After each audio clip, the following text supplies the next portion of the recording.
bah voilà, aujourd'hui, deuxième jour. On a commencé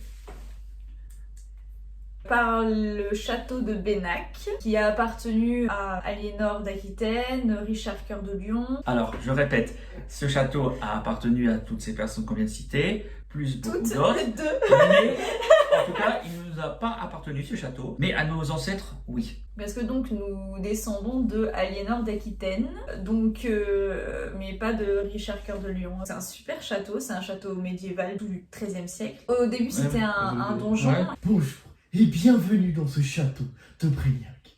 Bennac. Ah, Brignac. Il n'y a pas de R. Bennac. Oui. Bonjour et bienvenue dans ce château de Bennac.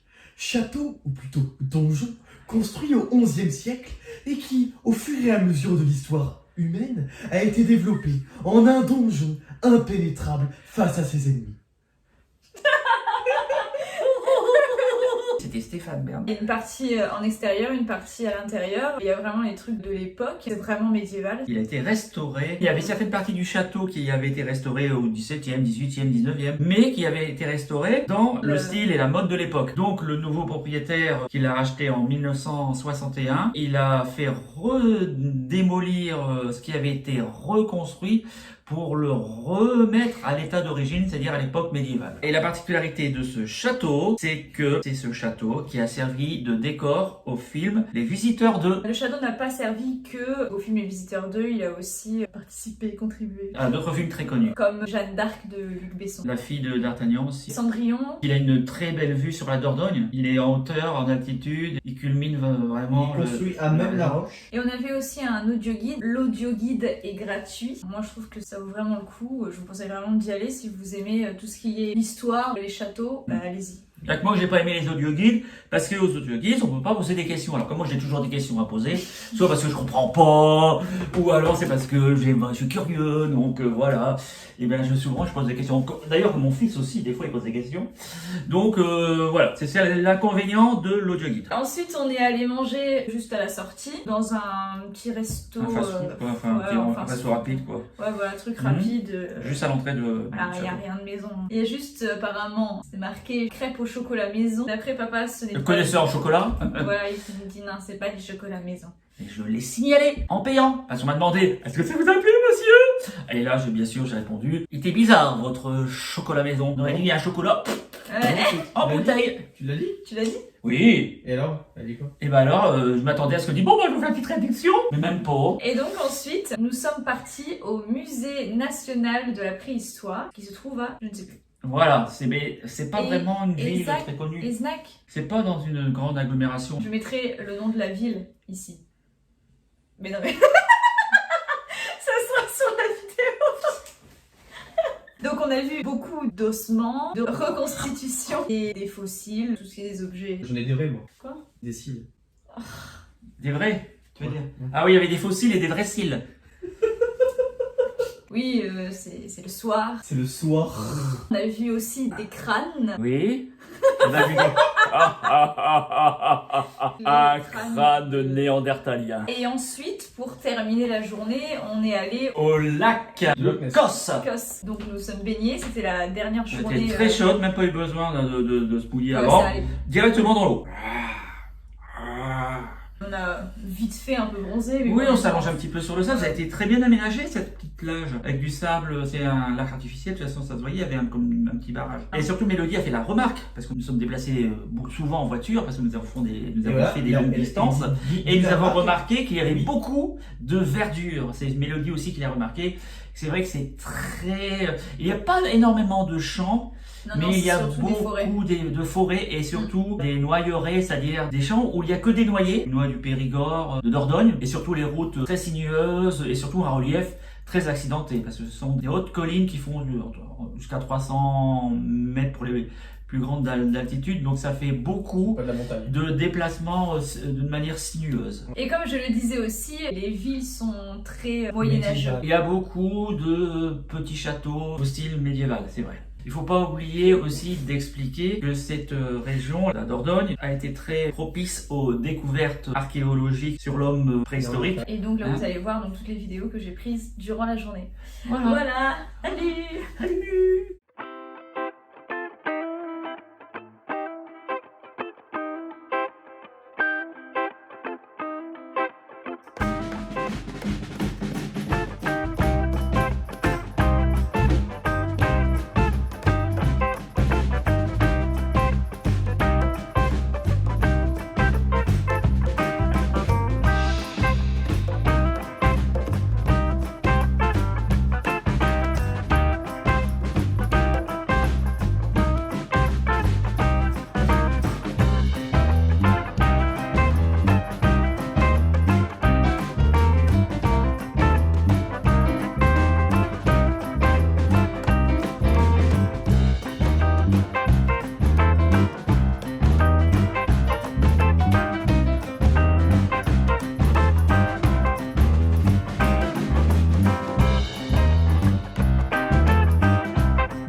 Elle a commencé à filmer quand c'est...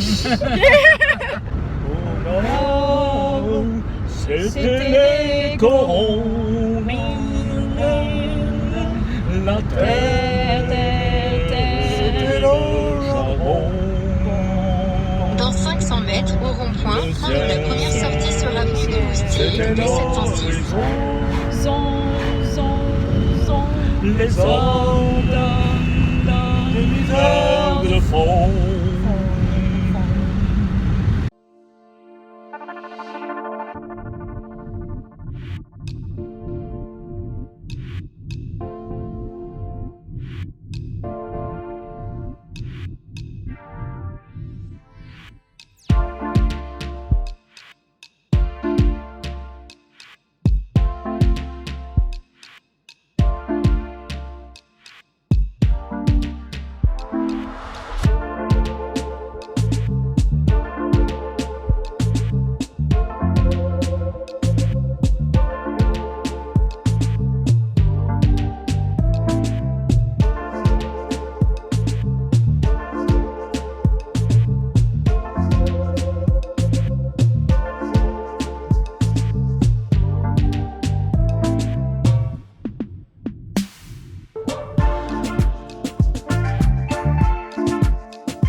J'ai froid.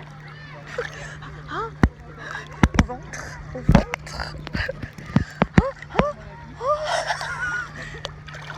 Ah oui, à 3. Attends.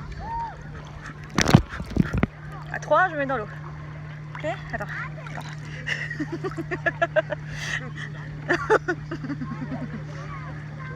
Allez. 1, 2, 3. Oh.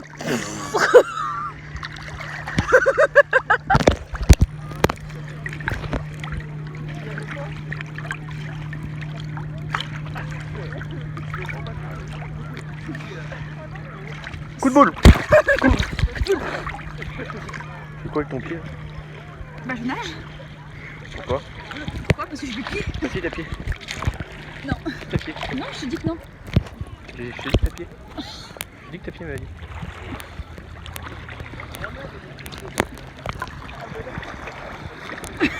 Ah voilà, c'est bon. Ça, je sens. C'est bon? C'est bon? Oui.